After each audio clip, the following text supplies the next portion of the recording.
కాదు ఒక్కటే మరి మీరు ప్రశాంతంగానే ఉన్నారు కదా.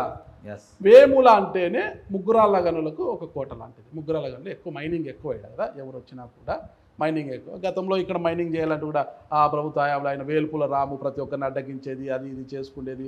చాలా ఆయన అనుమతులు ఏంది ఎవరు కూడా ఇక్కడ మైనింగ్ చేసేవాళ్ళు కాదు. ఎవరు ఇంటికి వచ్చినా ఆయనకు ఆమ్యామ్యాలు ఇచ్చుకోవాలి, ఇక్కడ పనులు చేసుకోవాలనేవాళ్ళు. ఆ వేల్పుల రామ మరి ఆయన ఏంటో మనకు తెలుసు, కానీ ఆయనకి ఎవరు సపోర్టో మనకు తెలుసు. గతంలో అలా ఉండింది పరిస్థితి అనేవాళ్ళు.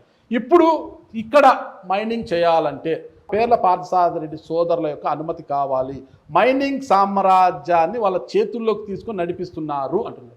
ఊహాజనితమైన ప్రశ్న. సామ్రాజ్యం లేదు, పిండాకుడు లేదు. ఓకే, అప్పుడు ఎప్పుడో రాజశేఖర రెడ్డి గారి హయాంలో జగన్ గవర్నమెంట్ ఉండేటప్పుడు వాళ్ళే దోచుకుంటున్నారు. అది ఓకే, ఇవన్నీ పూర్తి ఊహాజనితమైన ప్రశ్న, ఇందులో నిజం లేదు. ఊహాజనితమే మొత్తం కూడా. ఒక RTC conductor, I think Gangireddy అనుకుంటా, ఆయన వేముల దగ్గర ఒక మైనింగ్ చేస్తుంటే మైనింగ్లో వాటా అడిగారు పేర్ల సోదరులు, ఇవ్వనన్నందుకు మైనింగ్ని ఆపించారు. దాంతో జీర్ణించుకోలేని ఆ గ్రామస్తులంతా కూడా ఏకమై ఎదురుదాడికి దిగారు అన్న ఆరోపణలు వచ్చాయి. 100కి 100 అబద్ధం. ఆ వ్యక్తి ఎవరో మాకు తెలియదు, ఆ సీను లేదు. ఓకే, మరి నిజాలు ఏంటి అంటారు అసలుకి?